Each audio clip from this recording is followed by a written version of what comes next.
athletics. I was going to be a big time college basketball coach. I just had forgotten to graduate from college, which was part of the problem. And by the time I got that done, I had children, and the idea of moving around the country finding different coaching jobs wasn't going to be real exciting. But I got into the adult education world and then into the community college world, working my way always with this focus on those who've been left out, those who haven't succeeded, and how could we do better for them?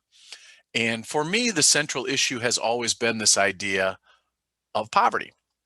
Um, so I've gotten some training. I've worked with Dr. Ruby Payne's group, that some of you might be familiar with, AHA Process. And in recent years, I've done quite a bit of work with Dr. Donna Beagle's group, which is called Communication Across Barriers. I'm a coach through her group, and I'm proud to say Dr. Beagle is a friend of mine at this point. But as far as what really qualifies me to talk about this issue, I always tell people it's this picture and this notion. So this is not the Dust Bowl, for those of you who are younger than me. This is just my childhood. This is about 1975. Here I am in my dapper plaid pants, and my mom and my little brother. And this is shortly after my parents' divorce. I always tell people the real qualification I have to talk about this issue is that I'm a poor kid. Um, my parents were teenagers when they had me and when they got married. And I always joke they did what a lot of teen parents do. A couple years later, they had another baby just to prove that they knew what they were doing. And then shortly after that, they did what a lot of young teen parents do, although they were in their 20s by then. They got divorced, which meant we went from being a family that didn't have much to a family that had nothing.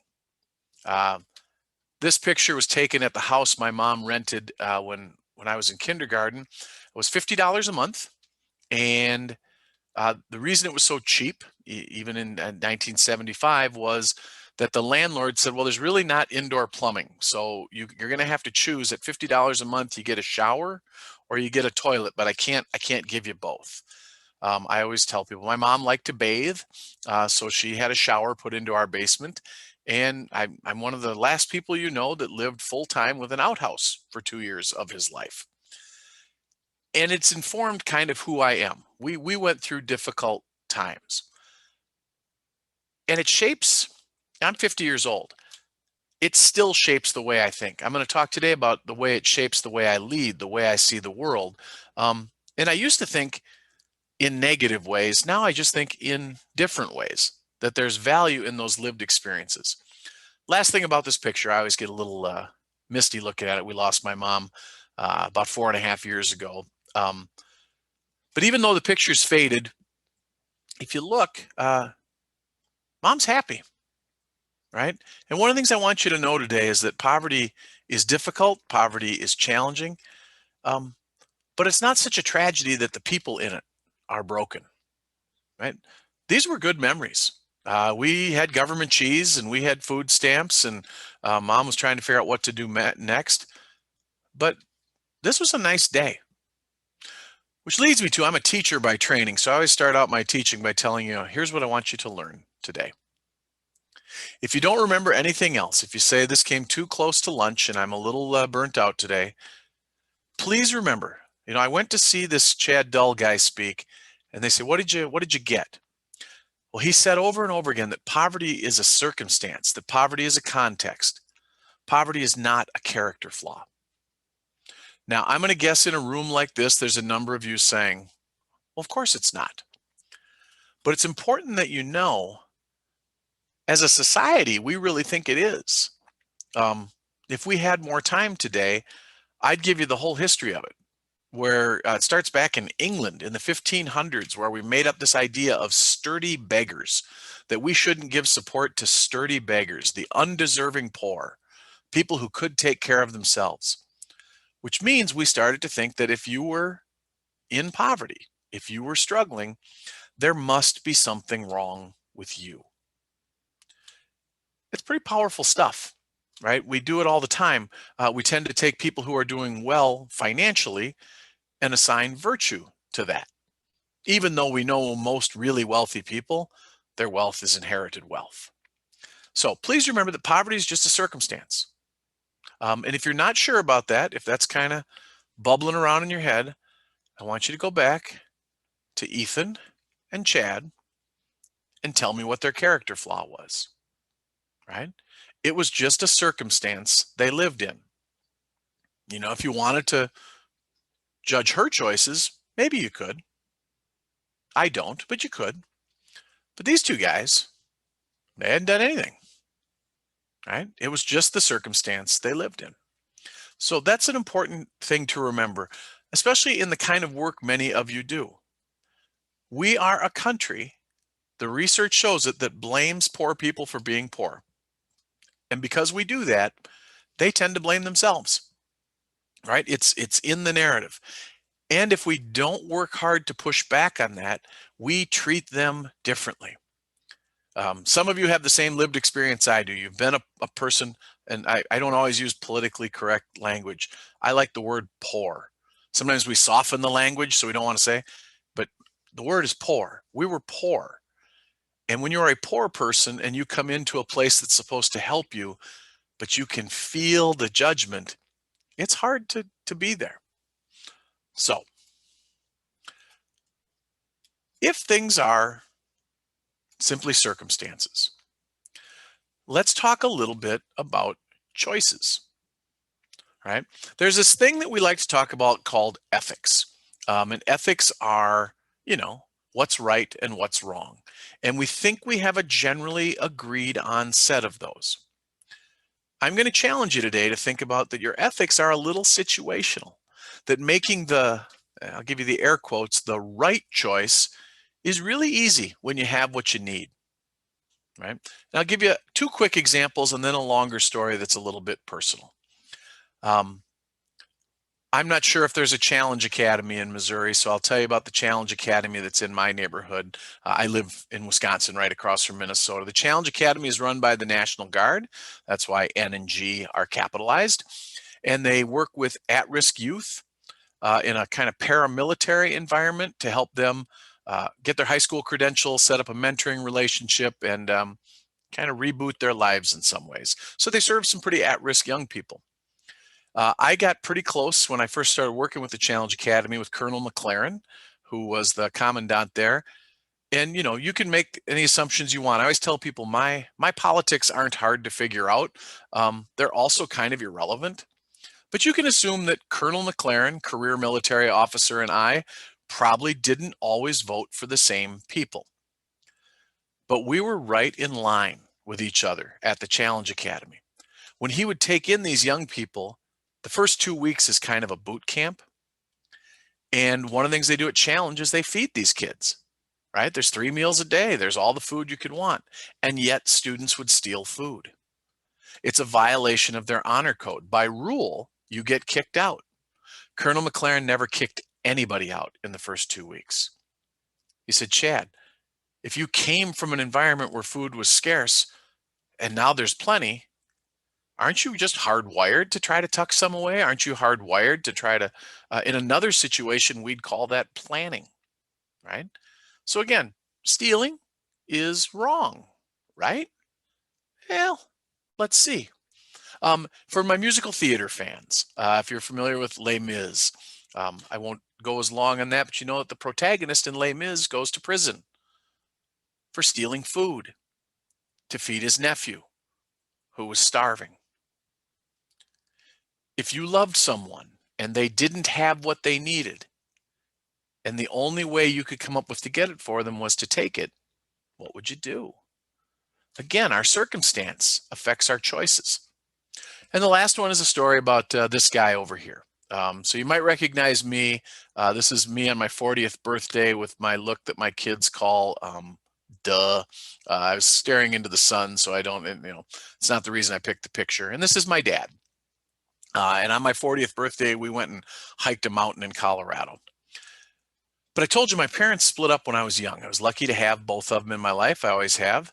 But as tough as my mom's circumstances were, in many ways, my dad's were tougher. He, shortly after my parents split, got involved with a woman who became my stepmom for a while.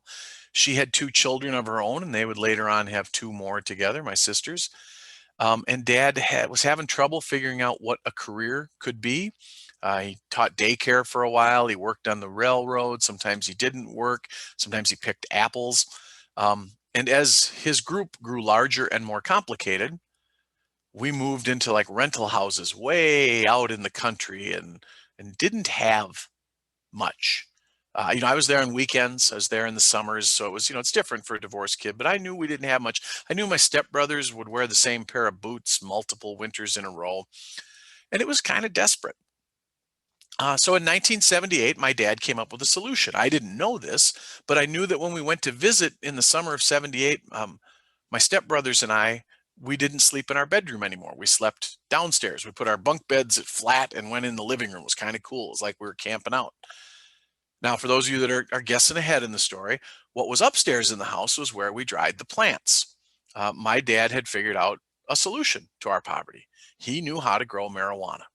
Apparently marijuana that people liked, and he had what he thought was $10,000 worth of marijuana in our bedroom upstairs, drying, waiting to be sold. Um, that led to a fall afternoon in October of 1978 where what felt like an army of police showed up in our yard, and my dad went to jail. And I remember being there because it was pre-cell phones. They couldn't quite get a hold of my mom because it wasn't the day we normally went home. And I heard some police officers talk about, well, maybe Chad and his brother will have to go to foster care for a day or two while we figure it out. Thankfully, they got a hold of my mom. But my dad went to jail. I tell you that story for a couple of reasons. One, I always start with the picture the way I did, because if I told you I was going to tell you a story about a convicted felon drug dealer, I wonder if this is the guy you picture, right? I think a lot about that. I think about that it was 1978 and the laws were different. I think about the color of my dad's skin and the outcomes were different. What would have happened if it had gone a different way? After a short time in jail, when my dad got out, my stepmom at the time kind of confronted him and said, "What do you want to do with your life, Greg?" And he said, "I want to be a teacher and a coach. That's all I've ever wanted to be." And 3 years later, he was. Right? My dad was a school teacher for 30 years and a big time basketball coach, which is where my love for it comes. But again, growing marijuana is wrong. Well, at least mostly wrong. I know the laws are changing quickly, but it was certainly against the law in 1978. But if you're a 28-year-old dad or 27 with 4 mouths to feed, a woman you're going to marry and a baby on the way, a quick $10,000 seems like the choice that you have. So again, it's a circumstance and it affects your choices. I'll get out of the theoretical here in a second, but we need to kind of lay the groundwork. This is research that comes out of Dr. Ruby Payne's group. When they work with people in poverty in Ohio for years, they would run the same kind of experiment and say, if I was invisible and followed you around for a year, how do you spend your time? And what matters to you? If you look around the outside of this, I won't read them all to you, but these are the things that people spend their time doing. Some of them should look very familiar to you, whether you're poor, middle class, or rich. By the way, typically in groups like this, I don't get a lot of rich people. If you are, good for you. Congratulations. I'm glad it's all worked out. But these things should be common. Poor people care about their children. I hope most people care about their children. They care about their family and friends. Now, they think about housing and food, but probably in different ways than middle class people do, right? Workforce development folks will know the difference between thinking about a job and a career. A lot of poor people will tell you a job is something where you work just hard enough to have just not quite enough. I often, when working in the education world, I don't talk to people about a job, right? Their experience with somebody's job is not always a positive one, right? It's a lot of work, doesn't necessarily work out. So we talk about careers. We talk about trying to regain control of your life back, right? And then the one that's unique to poor people that no other social class talks about is this notion of agency time. And I'm going to guess in a room like this, and yes, after a year of on Zoom, I now start to think of these as rooms. Um, you guys know what that is. Agency time is a name that I knew about as a kid, although we didn't call it that. It's what happens when, so people are struggling. Oh, I'm struggling. I share that I'm struggling. Oh, that's great. We have a program for that. Oh, we have supplemental nutrition programs for that. That's great. Oh, we have WIC to help you with that. Oh, there's a way to get this. Except each of those programs, not always, some places do better than others, but in a lot of cases, they have separate offices and different places and appointments that you have to be on time to. And if your suspect transportation doesn't get you there on time, sometimes you can feel that agency judging you, right? And it just takes a lot of time. Oh, and they'll tell you the other thing, paperwork, that every agency wants their own paperwork. But the person filling out the paperwork will tell you it's 90% the same, right? That every agency must think their 10% is really special because I have to fill out the same 90% to give them the 10% they want. And it truthfully is, right or wrong, a reason people give up. So when you're thinking about building more poverty-informed organizations, how do you reduce agency time? I have some suggestions later, but I'll give you a couple quick ones now. If you are co-housed with other programs, can you have some universal intake? Can you figure out a way to enter demographic information in a computer that could then fill out multiple forms, even if you need that 10% that makes your agency special and unique, right? Can you make it easier for people? Can you, if you get real brave, figure out an alternative to appointments? So I'm familiar with stories of one of the things that happens to poor people when they get caught in the justice system is the justice system has appointments. They have people, when you talk about getting judged, they have people named judges who are usually time fanatics. But I've heard of some very successful judges who said, we're just going to have an open day for people to come in and resolve their legal issues. And whether it's good or bad, because they're used to agency time, poor people know how to wait, right? Being on time because of the challenges in their lives can be tough, but they know how to wait. And they've seen, instead of having open appointments all day because people don't show up, you keep the day full, right? People just come in as they're lined up. Last thing on this slide, because this is, if the most important thing I tell you today is that poverty is not a character flaw, here's the second most important thing I'm going to tell you. Those of us from poverty, the driving force in our life is relationships. It's what we prioritize above everything. Now, hopefully there's people in the room. Well, one, there's two things. One, you're saying, well, that's not true of everybody. Nothing is true of everybody. We're not stereotyping. We're talking about patterns. But in general, this is a big deal. And hopefully the second thing you think is, well, that's really nice, right? Don't we all want to be better at relationships?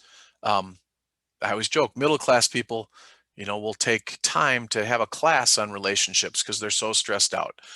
This also has a very practical reason behind it. When you're poor, interconnected is a way to survive. When things are going good for me, I'll help you because they aren't always going to go good for me. I know this, and I'll count on you when I need help.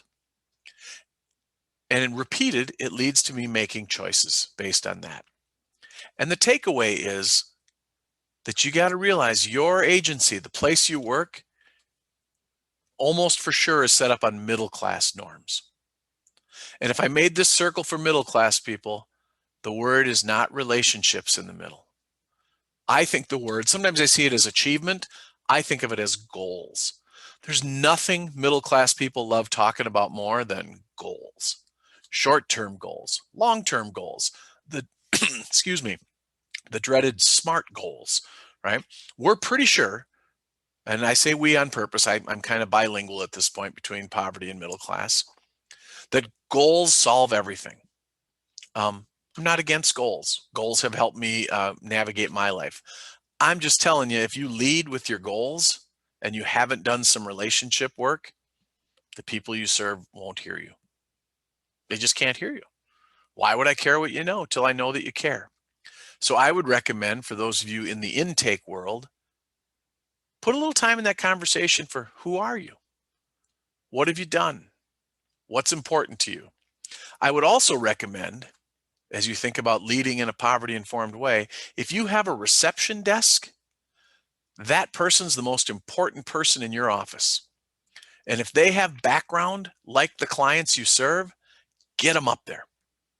Put them to work, because that's who your folks are going to look to first, right? People in poverty, the office workers are the folks that will tell them where to go. So I've thought about this for a long time, that we have people in poverty being served by people with middle-class norms. How do we bridge it? Because right now we just miss each other, right? We lose people all the time to it. So I used to go out and train people on awareness, right? We need to be aware of these things. And then about 4 or 5 years ago, I got tired of awareness. I think everybody's aware. I was doing a training with some folks from Tennessee last week, and somebody said, yeah, poor folks are really aware that poverty matters. So I wanted to move to action. And so when we started working with people trying to lead in a poverty-informed way, we came up with this idea called poverty-informed practice. I'm not really selling anything, but if I was selling something, this is what I would be selling today. I'm going to read these to you. There's 4 principles of it, and they matter to me. Poverty-informed practice is a mindset that allows us to stand in awe. It's written in my language, of our students, but you could say clients, customers, employees who face the impacts of poverty daily and choose to be there anyway. Right? Key word there is stand in awe. No one's interested in you feeling sorry for them. No one likes to be felt sorry for. If you can say, holy cow, the things you had to do to be here today, to be at work, to be here, to do what you need to do, good for you, right? These first 2 are about mindset. Poverty-informed practice is a form of first choice service that acknowledges the audacious courage it takes to pursue education or employment when even your basic needs are tenuous. At my college last year, we surveyed 15% of our students had been homeless at some point in the prior 12 months. I think of Danielle, the student I met who was going through the nursing program and lived for 4 weeks in a Walmart parking lot in her car. And she was there, right? That's courage, right? The guts it takes to do that. I'll tell you, in the education world, when I think about the responsibility we carry, they really think we're going to make a difference for them, right? That really matters. So mindset, can you stand in awe of the people you serve? Can you acknowledge their courage? And then when you move to action, poverty-informed practice is a commitment to reducing barriers so people can use their education or any other opportunity to change their economic reality, right? Why do we have barriers? If we can identify them, we can remove them. If you're going to leave one, you better have a darn good reason. Why would we make it harder, right? So agency time is a barrier. I will tell you this, about 3 years ago when I really committed the place I worked to this idea of poverty-informed practice, we said every barrier that can be removed should be. And it changed our office because people started coming to me saying, what about this, Chad? And I had been doing my work a long time. So no, that has to be that way. Well, says who? Says where? Well, that's a state policy. Really? Where's the state policy written down, Chad? Oh, it doesn't exist. That's just a story I was told in 2003 when I started, but we like to say the state says. Well, then it's something we can get rid of that stops our students. Let's get rid of it. And the last kind of action, and this doesn't always feel actiony, but I tell people I'm from the Midwest, right? I was raised Lutheran. I'm Scandinavian German by heritage, which means more than you want to know, but it means I'm a little repressed. I don't use the word love a lot. I have 2 children. I love them deeply. I probably forget to tell them, but at work, I have decided that my work is an intentional choice to love the people you have. Not like, not even just admire, and certainly not feel sorry for, but to love them. Because you do things differently for people you love, right? Some of you are parents. There's not much you wouldn't do for your child, right? There's not much you wouldn't do for someone you love. And by the way, a lot of those things, we think they're normal. But when we start to do them for people that are outside of that bubble where it's supposed to be the right thing, people get a little weird about that. Are we doing too much? I would say the poverty informed leader doesn't. So I have a big job. Lots of you have big jobs, but so I'm not saying mine's better or worse, but it's a lot. It's the one of those jobs where you go home at night thinking about it. Sunday afternoon, you get a little gurgle in your stomach, getting nervous about what's coming up. And when I'm feeling burned out, especially in the year of COVID, I get in my car and I drive 30 minutes to work, and I tell myself, "What do you do at work, Chad?" Now I could tell you, well, I'm the vice president. I monitor 50 policies and I lead this and that. Nope. I try to change, backwards, Chad. I try to change economic reality for people I love, right? The rest is noise. What do you do at work, Chad? I try to change economic reality for people I love. It's transformational in your work. I love to talk about front desk people because front desk is a tough job. And on a bad day, it's answering the same question 50 times from 50 different people. And that can be a grind. But if you think, oh, no, I had 50 opportunities today to begin to change economic reality for the person in front of me who I choose to love, it's a powerful shift. Okay, we'll move on. So if you want to lead wherever you are in a poverty-informed way, this is my poverty-informed triangle. I read some research once that said people remember things if you put them in groups of 3. That happen to fit very nicely here. We're going to talk a little bit about the foundation of the triangle, basic needs. How can people get their basic needs met through what you do? It's very hard to progress at all in any way if you're not sure where your next meal is coming from or you're not sure where you're going to sleep, right? So can you do something to give more security for basic needs? Does your work help people know that they belong where you are? Are people like them supposed to be here? I always talk about this idea of they are wanted, not just welcome. Again, I'm not shy about my age, and the gray hair gives it away anyway. But so I'm 50, which means I'm old enough to remember back when we used to talk about tolerance, right? When we talk about diversity, we'd say, "Oh, I'm tolerant." Most of us now would be like, "Ooh, that was the wrong word." Tolerating differences isn't really what I meant. I think we're going to feel the same way about the word welcome. Everyone is welcome here. Well, that's great. But how do we demonstrate that you're actually wanted here, right? Are there people that work here that look like me? If there's artwork in this space, is there people that look like me, that sound like me? Am I treated like someone that's wanted here? And then over here is this notion of moving people more quickly and supporting them just in time. Because when you are in poverty, time is your enemy. The longer it takes to move ahead, the higher the odds of something crappy happening. Crappy is not an academic word, by the way, but it's just true, right?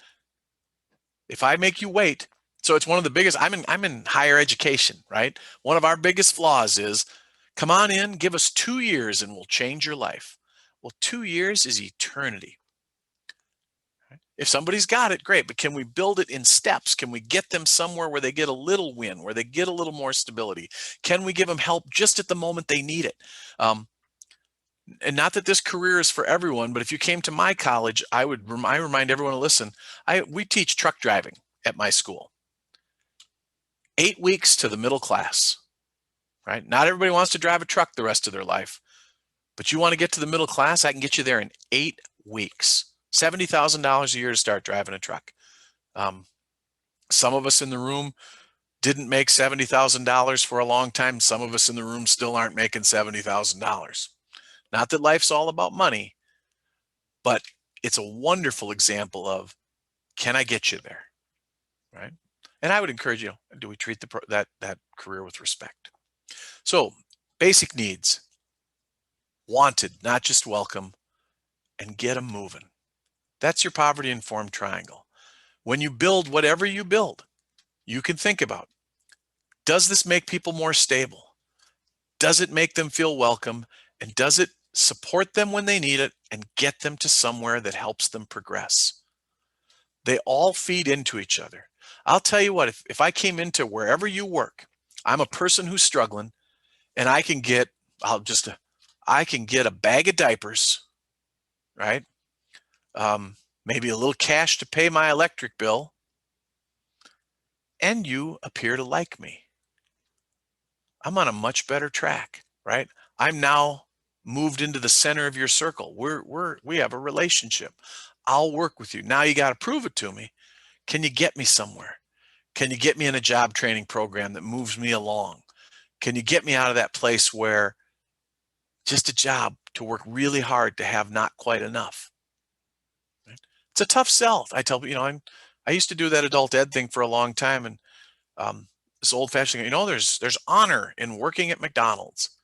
Yeah, but if you can't pay the bills, right?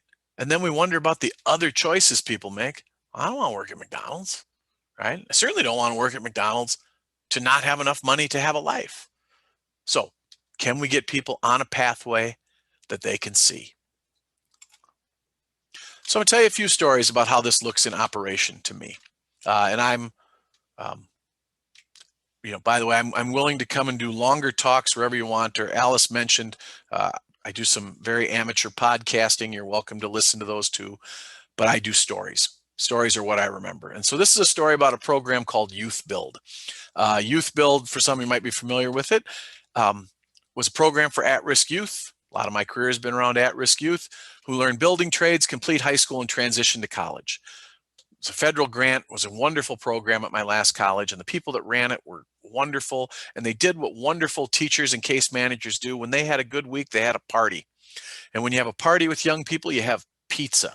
And I remember on a Friday afternoon, they're having pizza. Got their 20 young people in there. We're all talking and hanging out, and Tyler isn't eating pizza. I thought, well, that's odd. But my nephew doesn't like pizza. Maybe that's a thing. I'm not going to call him out on it. So I knew Tyler. We had a relationship. So I went over to him and said, "Hey, not into pizza, huh, man? Can I grab you something else?" "No, Chad, I'm fine." And it was off. So I asked him. I said, "Tyler, can we step out in the hallway for a second?" He said, "Sure." I said, "What's going on? You're just not a pizza guy?" And he said, and I'll never forget it, "Chad, I can't let my body and mind get used to eating." Tyler was living in his car. He's 17 years old and had trained himself to eat Tuesdays and Thursdays. And he knew that if he had pizza on a Friday, it would kick his metabolism up and he would spend the entire weekend feeling like he was starving. Now, think about those poverty-informed principles. I was amazed. 17 years old, the courage. He was still there. He was succeeding. Most days, he was thriving. Now, once you learn these things, you can't unlearn them. So what it led to for me is this is what my students came to affectionately call the bowl. It's actually just a bowl from my house. I brought it to work the next Monday, and I put a bunch of snacks in it, and we set it out on the table you see here. And it taught us a lot, right? Because we had a food pantry on our campus, but we also had the bowl. And when the bowl got empty, we just filled it again. Within 2 months, I was filling the bowl 5 to 6 times a day. We went through more food at the bowl than we did in our food pantry because no barriers to access, no qualification limits. It was just hospitality. We really started to treat it as hospitality. I would go out front and I can point to it right there, grab a bag of trail mix and hang out and eat my trail mix and talk to students and connect, right? The bowl became our gathering place. It also meant that nobody went to class with a completely empty stomach. If any of you are nutritionists, I apologize for what's in the bowl. It got better, but mostly I got stuff that people liked. And it made us ask important questions. Question number one that I got immediately, "Chad, how will we make sure that only people who need the bowl take things from the bowl?" The answer, I don't care. It was freeing. Right, we're going to make it qualify for the snacks. I don't care. right? Take what you want. Question 2, Chad, what are we going to do if we run out? Try to get more. Why would we hoard it to make sure we don't run out? I will tell you, we never ran out. It was all donations. People like purpose. People want to be for something. My family purchased food every week. Lots of people did. I got an anonymous check for $1,500 to buy food for the bowl. It was a powerful moment for us. And when I moved to my new college, I took the bowl with me. The college I left now has 7 grab-and-go food stations in it, right? Sponsored by student government, sponsored by local businesses. Basic needs, right? Bottom of the triangle. You could do something similar in your space. How do we greet people when they come to our house? A snack's not a bad place to start. If you're worried about belonging, I want you to think about the fact that everything in the place that you work speaks to well, I always say students, to the people you serve, right? And it answers a question that they're asking. Am I supposed to be here, right? Is this a place for people like me? Because I didn't spend a lot of time at the beginning, but one of the consequences for me personally, I don't have research on this, I just have 50 to 100 conversations with other people who grew up like me, is a little chip on my shoulder and a little sense of I'm not supposed to be here, a little defensiveness, even now, right? People say I get offended at things that it's not offensive. Like, so I started looking around our buildings to see how many places we said no. We had giant signs about food and beverage that we didn't ever enforce. People ate and drank in our classrooms all the time. For heaven's sake, I had a giant bowl of food in the lobby. We had signs like this. This is my favorite one I always share. On a locked door inside another locked door. Apparently, we were terrified that people were going to walk into, I don't know what we thought they were going to do. And then if you look carefully, we wanted it to be accessibly inaccessible, so we have Braille on there. I don't read Braille, but I think this translates to get out. What we did that day, again, low cost, we took down the signs. If we couldn't get them off the wall, we put new signs over them. Staff only became, if you need help, please go with an arrow to this place and ask for Jessica. She'll help you. Feel the tone difference? We got rid of things with all caps on them, for heaven's sake. That's internet yelling. Now, you might be thinking, oh, that seems kind of silly, Chad, right? How much difference does that make? Well, I'm going to give you an example of how it makes a difference, and then I'm going to tell you what I think you should do. Because that's the beauty of being your speakers. I get to tell you what I think you should do. You get to decide if you do it. So in comparison to the no signs, this is what my college did last summer in the middle of a pandemic. I work at a technical and community college, so we train truck drivers and welders and carpenters and auto body specialists, which means when the pandemic hit, we didn't close. You can't learn auto body online, at least not well. And our enrollment started to look shaky, and enrollment's a big deal in my industry. So in July of last summer, we went on what we called our Yes campaign. Every print ad you saw from Minnesota State College Southeast said, yes, yes, you can come here. Yes, it's as safe as we can make it. Yes, you can keep progressing. We had radio ads, we had TV ads, and we just decided we were the college that said yes. Our enrollment went up in the pandemic, right?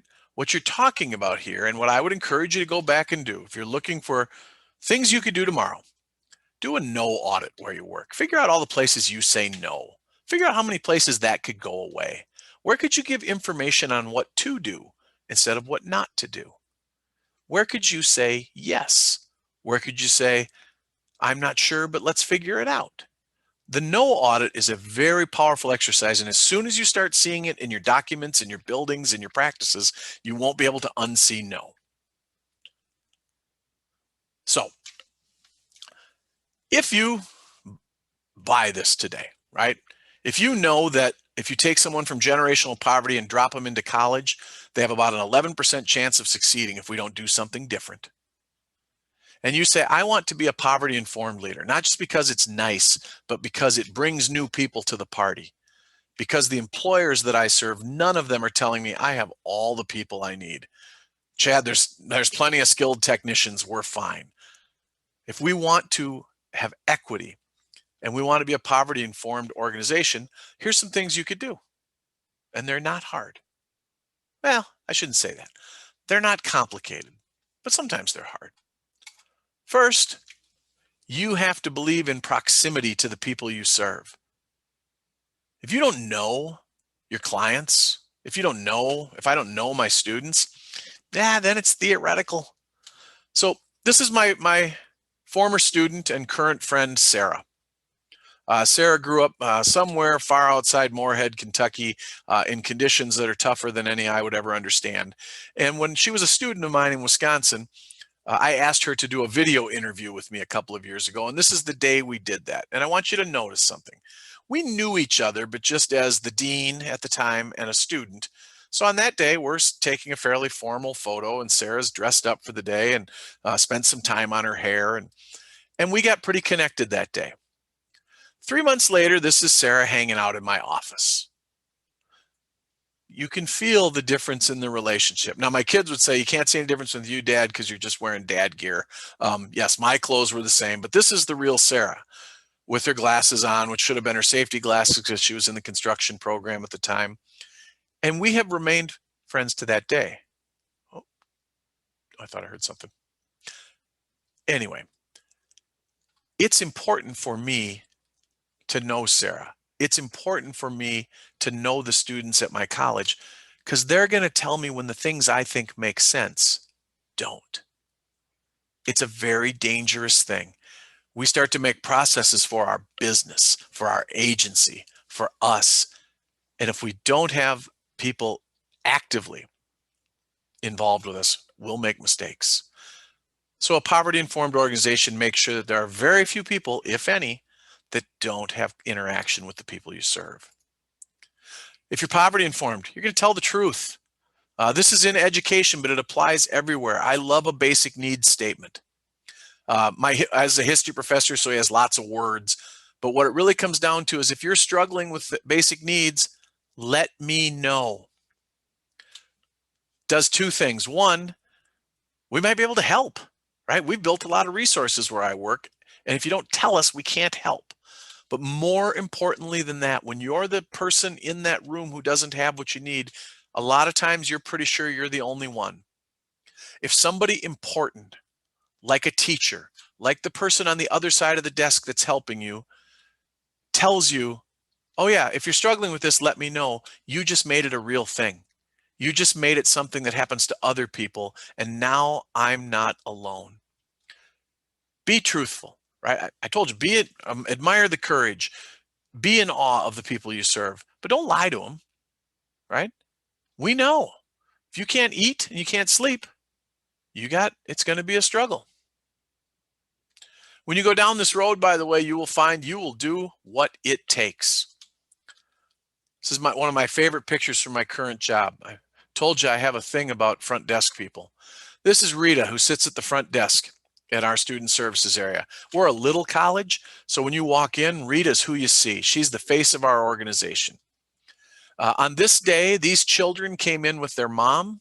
This is pre-pandemic, by the way, to register. Their mom was going to register for school, and they were acting like children. Right? They were not helpful to their mom trying to get done what she needed to. It is nowhere in Rita's job description to take children to the back table, find them paper and crayons and a bunch of hand sanitizer for some reason, and keep them busy. But she did, because that's what it took for their mom to progress. And you can't always see in this picture, there's 4 children in this picture. 2 brothers, a sister, and over here on the other side is a little 2-year-old. And what Rita's doing right there is wiping her nose.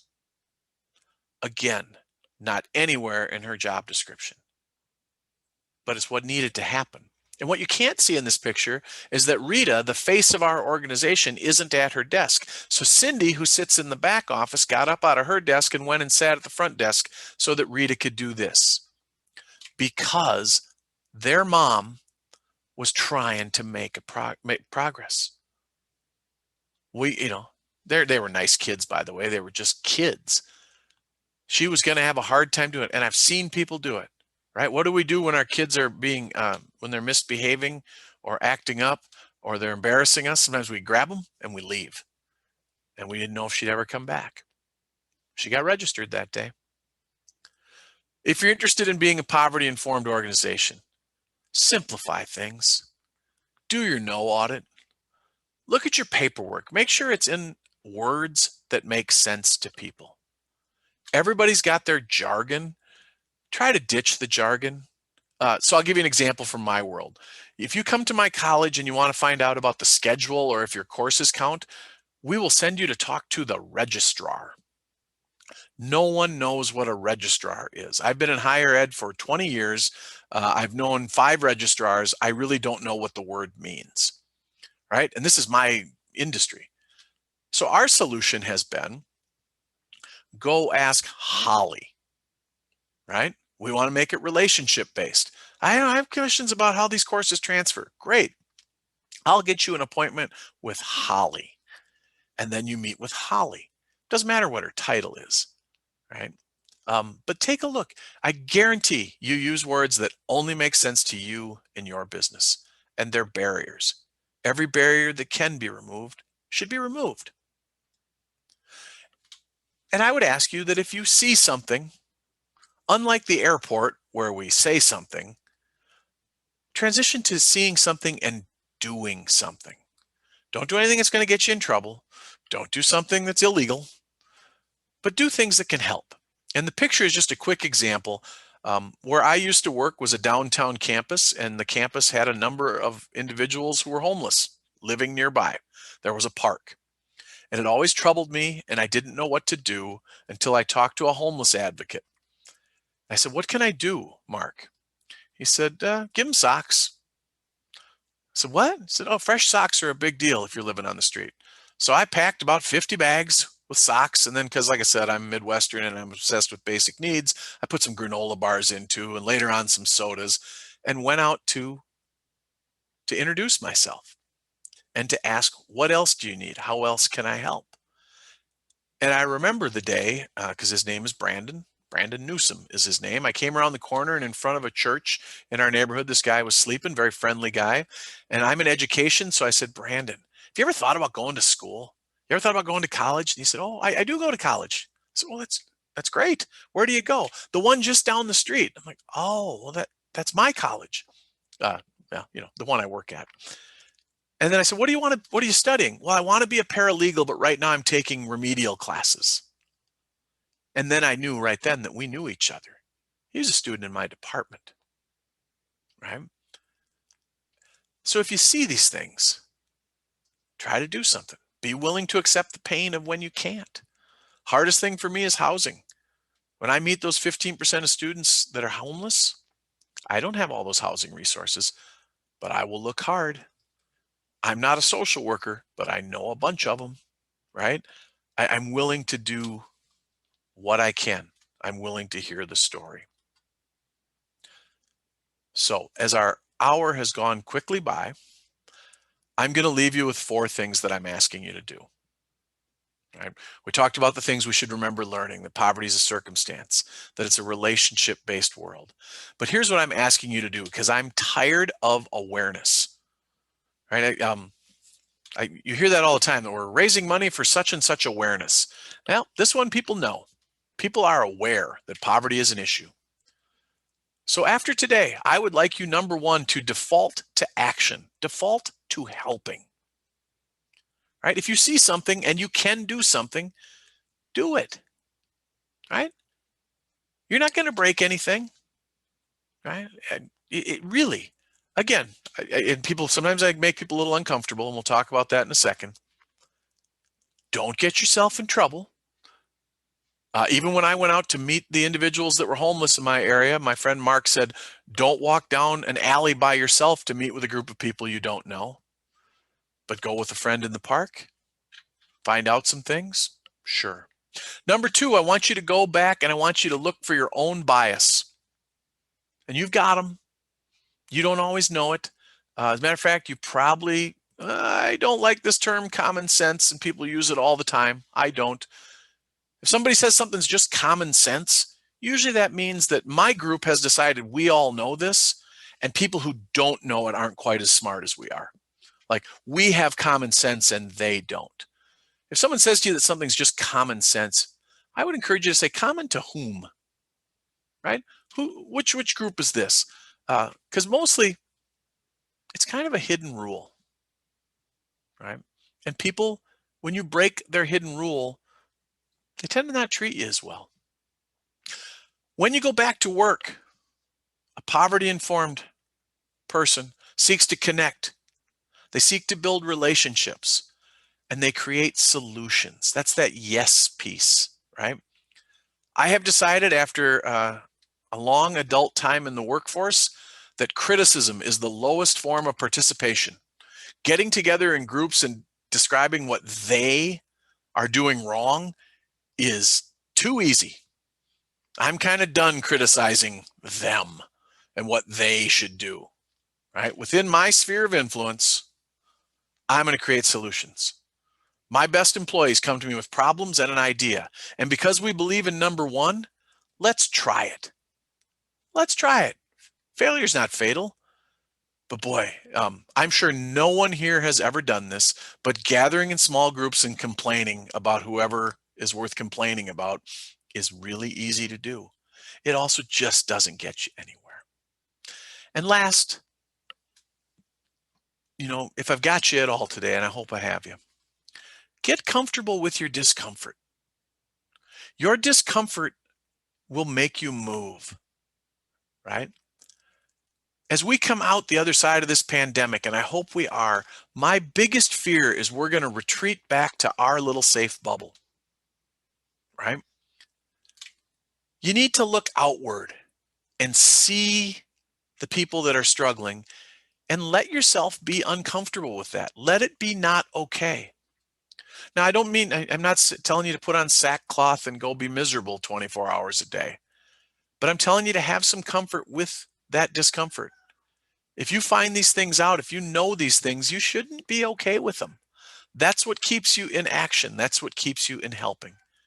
You need to get comfortable with the idea of being uncomfortable.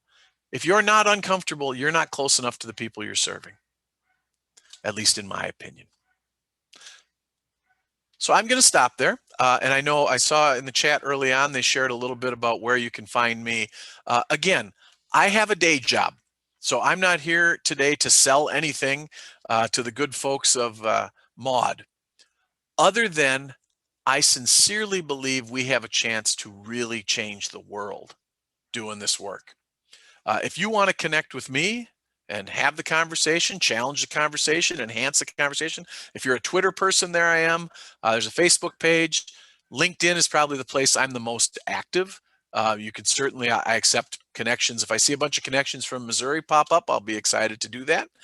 And then I have a website where you can find kind of an archive of things I've written and the podcasts I put together, which I've been a little slow on lately, well, for lots of reasons. But I am going to stop there. And I don't know, did we have any questions that came up or any feedback? Oh. Chad, I think we've put your contact information in the chat. Alice, thank you for doing that. I would just like to thank you on behalf of Maude. We really appreciate this session. It's been very informative. Well, thank you. And I thank you for the work that you guys do. I think we're folks are in it for the right reasons. And it's kind of fun when I look at, I got to click through the names. The power of the internet's an amazing thing, right? There's 3 or 4 people here that are my internet friends only, which has been pretty cool to see us kind of building this network. There's a lot of good work to be done. So I appreciate you taking the time to think about how to do it even better.